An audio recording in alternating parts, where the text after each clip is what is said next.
The Alachua County Commission's 2014 Annual Report has come out, and joining me today is Alachua County Commission Chairman Charles Chuck Chestnut. Welcome, Mr. Chair. Thank you. Glad to be here. So, Mr. Chair, I think maybe the biggest news story this year is that the Board of County Commissioners hires 2 employees only. And in the last year or so, you've hired 2 new ones. Can you tell us about that? Yes, we hired a new county manager, Lee Niblock, as the county manager, and Michelle Lieberman as the county attorney. So we're very excited to have them on board. Lot of staff turning over as the baby boomers are retiring. We've got new assistants and new department heads.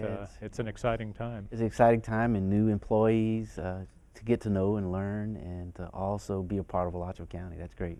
So, Mr. Chair, I know one of the things you wanted to share right off the bat was the millage rate, which determines how much property tax a citizen pays. What would you like to share with the citizens on that? The millage rate has been the same for the last 2 years. 2014 and 2015, the millage rate stayed at 8.7990. And that's a testament to the county commission to try to keep property taxes low in our county for our taxpayers. The annual report contains a lot of financial information, so we highly recommend that citizens take a half an hour and dig into it. But can you share the overview, the entire budget? What were the revenues and what were the expenditures for 2014? Okay, the actual revenues for Alachua County was $287,764,268. The actual expenditures were $281,015,378. The departments had a lot to report on this year. There were a lot of actions and accomplishments as they carried out the policies of the County Commission and provided services. Why don't we jump right in and start with our largest department, Public Works. What would you like to share with the citizens about the accomplishments of the Public Works Department this year? Our biggest news concerning roads and trails projects is that the Northwest 16th Avenue project is expected to be completed in August of 2015. And the Archer Braid Trail from Archer to Kanapaha Park is complete. Our waste management divisions working with WCA Waste Corporation to limit the transfer station to only taking construction and demolition debris. Our fleet management division completed 3,052 work orders, achieved a 98% customer satisfaction rating.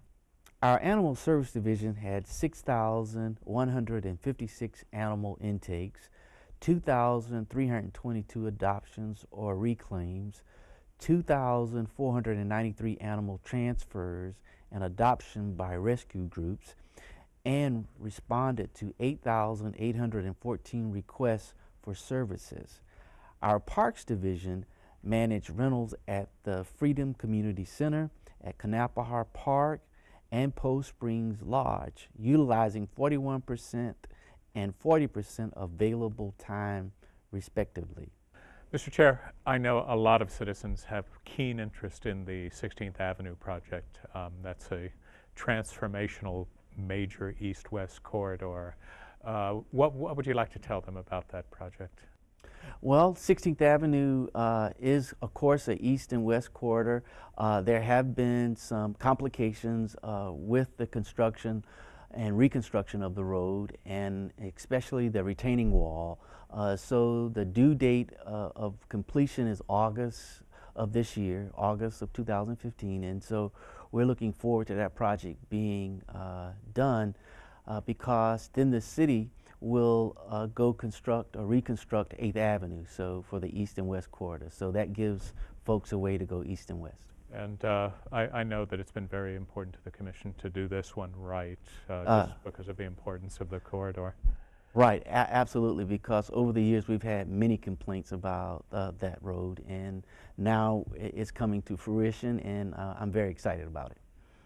Why don't we move on to our fire rescue department, a very important, obviously, service that's provided both on the fire rescue side and the ambulance service side.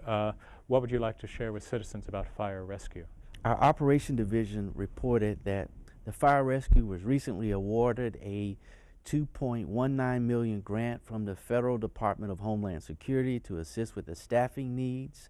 This award will allow Alachua County to double its staffing at the Waldo, Hawthorne, and Archer fire stations. We deployed Mass Casualty Unit 17, a medical bus that can handle large number of casualties like we experienced in the recent I-75 accident near Paynes Prairie. A new recruitment video was produced that highlighted opportunities for women and minorities, and 14,269 fire unit responses were completed.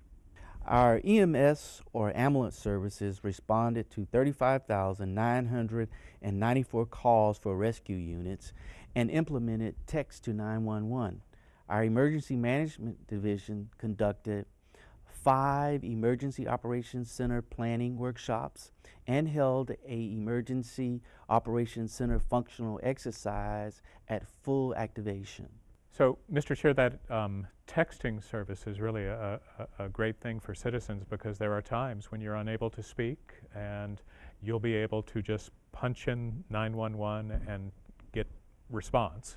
You get a response, and also it allows them to know exactly where you are too, just Through like the homing device in the cell phone or whatever it's called. Right, to let them know where you are. So I think that that's a great feature that is added to the emergency services. Mr. Chair, let's talk about community support services, that department. The state of Florida really charges counties to handle things like social services and community support services divisions.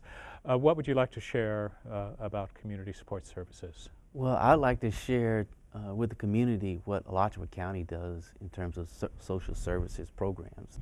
Let's start with the Crisis Center. The Crisis Center answered 44,648 calls from folks needing help, including those contemplating suicide, provided 7,393 hours of face-to-face counseling hours, provided 42,550 hours of services through trained volunteers. The Community Agency Partnership Program, which is known as CAP, awarded $962,745 in grant monies to 25 agencies in support of 32 poverty reduction programs.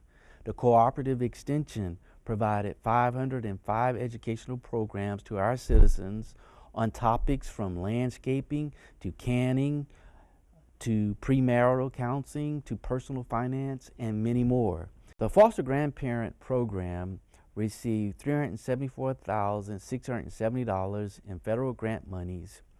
Volunteers donated 94,224 hours servicing our community youth. The Community Stabilization Program sponsored a community workshop on mental health, which included representatives from county government, local law enforcement, the school board, faith-based organizations, the judicial, veteran groups, patients, and mental health providers. The important discussion included the current state of services and provided information on what is available to citizens. Our Social Service Division provided 1,389 requests for rent, mortgages, and utility assistance to help citizens stay in their homes.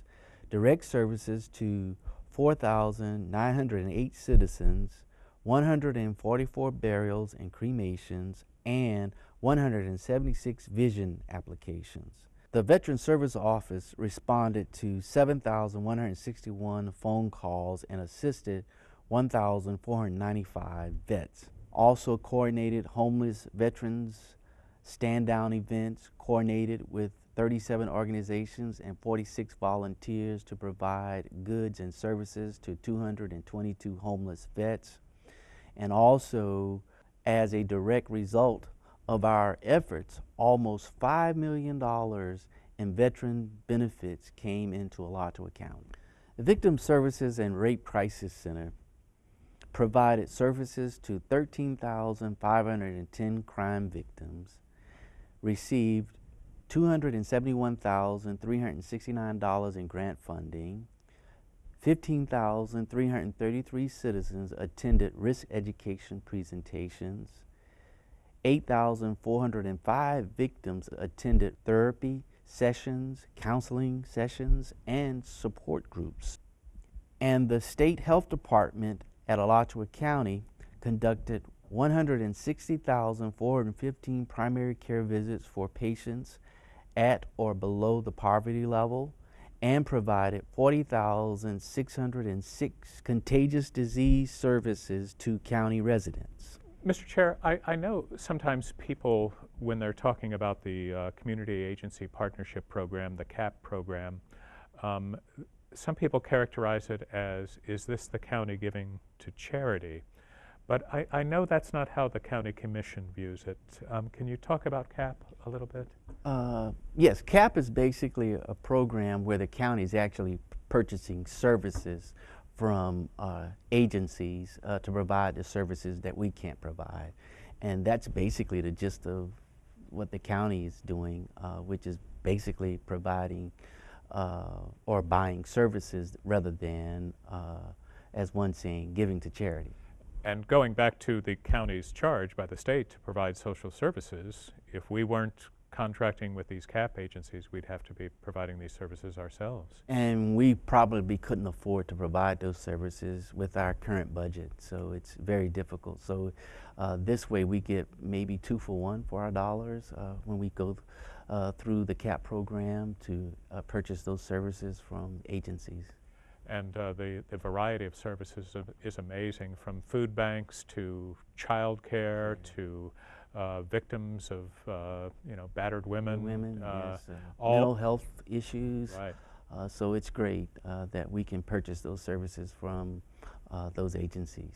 Mr. Chair, I know that the Court Services Department is near and dear to the County Commission's heart. Can you tell citizens some of the accomplishments of court services? Sure. Concerning our pretrial services and investigations, of 9,438 detainees, 8,035 had pretrials assessment completed prior to attending first appearance. The judges released 46.6% of eligible defendants. Our pretrial service staff supervised 1,453 defendants and had a 98% court appearance rate, thereby drastically reducing the failure to appear. In our clinical programs like drug court, 100% of the clients were referred to treatment within 2 weeks of admission. They achieved a 61% completion rate for diversion clients still enrolled in the program after 1 year. Our community service program work crews completed 35,803 hours of work for nonprofit organizations. Our day reporting clients achieved a 65% successful completion rate. Our county probation clients achieved a 66% successful supervision completion rate. Each of our officers supervised 114 people on average, and probationers paid restitution to victims of over $56,000. Our work release program had an average of 52 people per day participate, collected $286,864 in room and board fees, and 80% of participants completed the substance abuse treatment program. Mr. Chair, I know that these diversion programs are very important to the County Commission. Why is court services in these programs, why is that a better alternative than the county jail?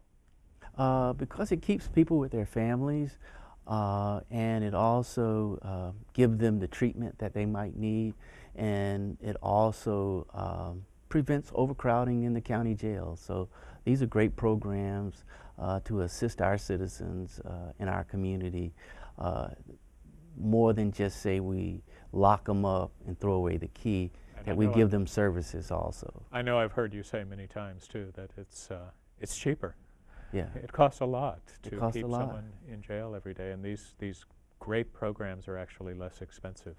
Yes, and it does a lot to keep that continuity of family, and instead of families going to the county jail to visit folks. They can that keep kind of their stuff. jobs. They keep can their remain jobs. They productive. can be productive Yeah. citizens, and which I think is a great program. And those are one of the services I'm very proud of that we provide. Mr. Chair, the front of the annual report has the words where nature, culture, and innovation meet. And I know that environmental protection is just a cornerstone of what's important to the County Commission. So can you tell citizens about the accomplishments of EPD? Okay, environmental protection, the Land Conservation and Alachua County Forever Division acquired 4 properties totaling 546 acres, including 543 acres in conservation easements. We currently have 18,396 acres open to the public, and the prescribed fire program successfully burned 707 acres and prepared more than 1,800 acres for burning. The Water Resource Protection Division reviewed and provided comments on the Lower Santa Fe River minimum flows and levels and the St. Johns River Water Management District Water Supply Plan, implemented a new public outreach program for the Gainesville Clean Water Partnership, investigated 198 complaints and spills, and monitored 597 water locations. The Pollution Prevention Division provided local technical oversight associated with soil sampling, groundwater investigations, and contamination cleanups at and near the Cabot Copper Superfund site, and provided air permit compliance oversight for Gainesville Renewable Energy Center biomass facility and ambient air monitoring at the County Public Works. The County Environmental Review staff reviewed approximately 154 development review applications, including zoning, Development Review Board, the Board of Adjustments, and comprehensive plan amendment applications. No wetland impacts were approved in 2014. Our Administrative Services Department includes the Equal Opportunity Office. Their accomplishments included processing 197 intakes, 10 complaints of discrimination, and 34 wage theft claims, of which 68% were settled. The wage recovery program has been positively received by employees seeking assistance with recovering unpaid wages. In the program's first year, the office received $27,000 in wage owed claims. 18,000 or 66% have been recovered so far. The Equal Opportunity Office conducted targeted recruiting for underrepresented female and minority job categories. 40% of the target positions filled met the diversity goals, and they also coordinated 52 hours of sign language interpretation services for the departments and 317 hours of closed caption for county commission meetings. The Facilities Management Division became their own full-blown department last year. They completed 18,856 work orders and a total of 38 capital improvement projects in the fiscal year 2014. They also completed a 10-year, $25 million jail improvement plan and installed a zero-tech water treatment project at the civil courthouse, saving 1,110,485 gallons of water annually. The Human Resources Division received 10,812 electronically filed applications for employment, reviewed and revised 99 classification specifications, processed 39 public records requests, and conducted 9 new employee orientation sessions.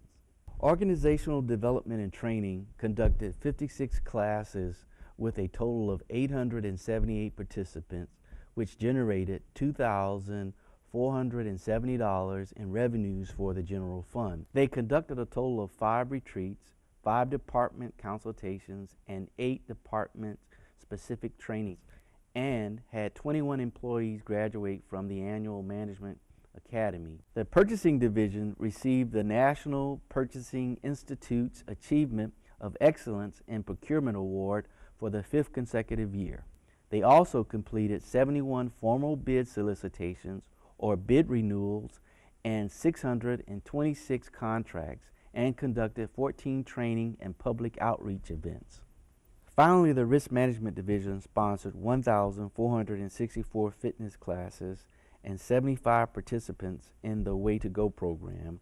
They enrolled 33 employees in the nicotine patch program and administered 218 flu shots.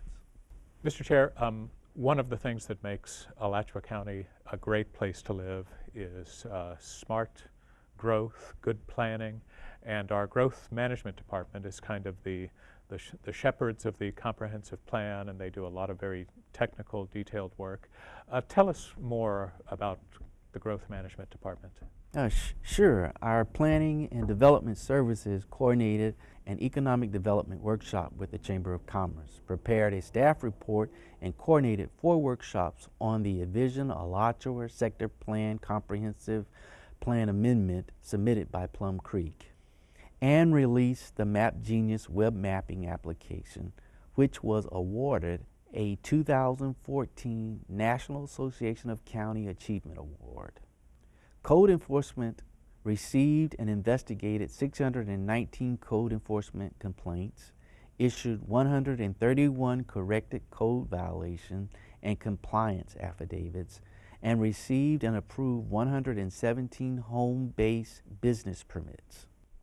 The Building Division issued 5,062 building permits, issued 267 new single-family residential unit permits, processed 236 new contractor license registrations, conducted 15,079 building inspections, completed 97.42% of inspections within 24 hours of request, and averaged 6.67 working days to process a building permit application requiring plan review. And the Housing Division acquired 36 foreclosed homes in distressed neighborhoods as part of the Neighborhood Stabilization Program, and sold 17 homes to qualifying owner occupants.